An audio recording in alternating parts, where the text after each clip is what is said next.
Salut à tous et bienvenue dans ce deuxième volet de l'aventure woofing à la ferme Reed Oasis. Vous entendrez que j'ai un petit peu le rhume, mais je vous ai promis une vidéo donc je vous la fais quoi qu'il arrive. Reed Oasis, c'est un environnement vraiment riche, multi-usage, qui évolue au cours de la journée selon les personnes qui y sont. Ça ressemble beaucoup à une oasis de vie, d'où le nom de la ferme d'ailleurs. Hein? Une ferme oasis?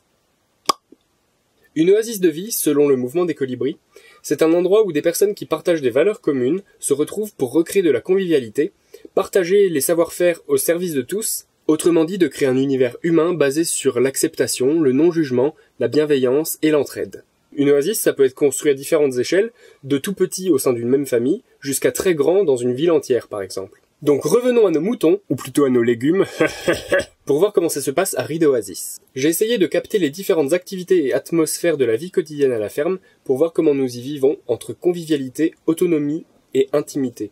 Je vais déjà commencer par vous présenter un petit peu le lieu. Ça c'est l'annexe, un super bâtiment en bois de 60 mètres carrés.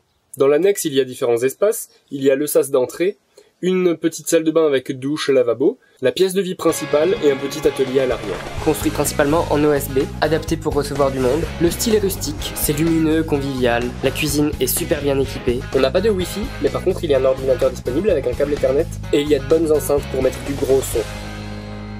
Et derrière l'annexe, autour d'un petit espace de gazon, il y a toutes les caravanes qui servent à héberger les woofers ou bien les stagiaires. Et la caravane du milieu est la mienne. Je vous propose de faire un petit tour dedans pour voir comment ça s'agence. Bienvenue chez moi. Bon, c'est simple, mais c'est confort.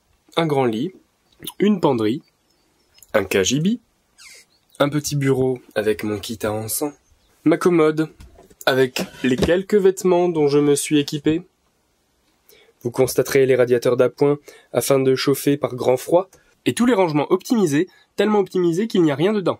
Une lampe, qui ne marche pas, un autre plafonnier, qui ne marche pas non plus, parfait. Bon, et une petite lampe de bureau, qui elle fonctionne. Donc voilà, c'est là qu'on vit. On est entouré par nos champs de production, et du coup le matin, au réveil, eh bien on peut profiter de superbes levées de soleil. Et la journée peut bien commencer. Dans l'annexe, j'ai largement l'espace pour pouvoir pratiquer un petit peu de yoga, ma fameuse routine du matin. Mais par les temps froids qu'il y avait au mois de mars, il fallait d'abord commencer par faire un petit feu dans le poêle, parce qu'avec 15 degrés à l'intérieur, ça faisait un peu froid.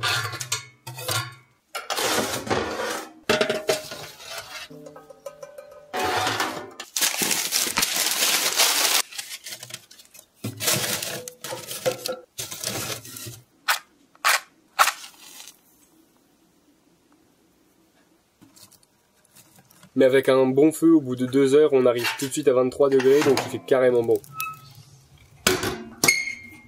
Donc en général, pour le petit-déj, j'étais soit seul, soit avec un autre woofer. Parfois aussi, je dormais pas sur place, donc je n'étais pas là le matin pour prendre le petit-déj. Et chacun se réveille à l'heure qu'il veut pour gérer son temps, et en tout cas être prêt vers les 8 heures, quand on commence la journée de travail. À ce moment, les autres collègues nous rejoignent petit à petit. On se retrouve souvent à l'annexe le matin avant de commencer la journée, pour rapidement voir ce qu'il y a à faire, et ensuite on sort dans les champs. Puis arrive le moment de préparer le repas de midi, et c'est là que l'animation apparaît dans l'annexe. Les premiers qui ont terminé le travail au champ commencent à préparer à manger, ou bien les premiers qui ont faim, et puis tout se met en place naturellement, et ça c'est vraiment ce qui est super agréable. Pendant que certains lavent la salade, d'autres cuisinent les légumes, certains préparent le dessert, la table est mise, bref, les tâches sont réparties assez naturellement, et ça c'est vraiment la magie d'un mode de vie collaboratif. C'est-à-dire que personne n'est en train de compter qui fait quoi pour essayer d'en faire le moins possible.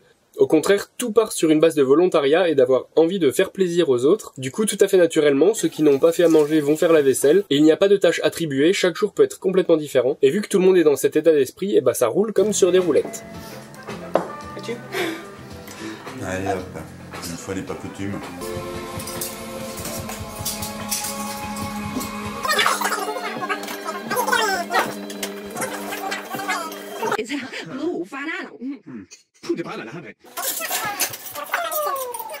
Alors concernant la salle de bain, je vous disais qu'il y avait une douche et un lavabo. Pour ce qui est des toilettes, il y a des toilettes sèches dans une petite cabane à l'extérieur. Et ça, c'est plutôt écolo. Les fameuses toilettes sèches.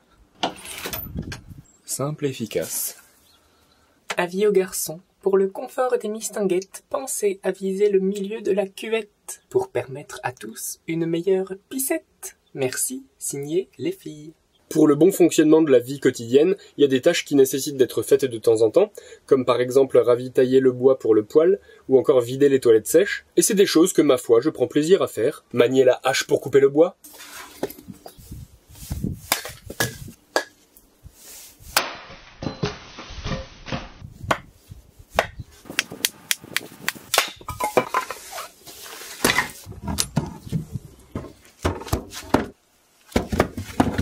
ou encore vider le seau à excréments. Et il vaut mieux que je m'y prépare puisque j'en aurai aussi dans ma future tiny house.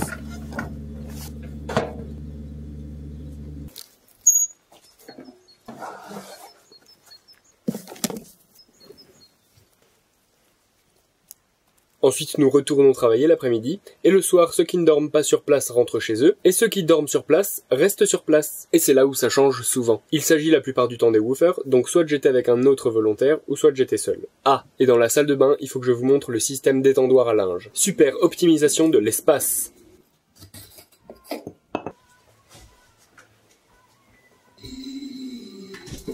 Et il y a aussi ces temps d'intimité où je suis seul à l'annexe, par exemple en ces belles journées de dimanche où je prends le temps de me préparer de bons repas en écoutant Alanis Morissette à fond.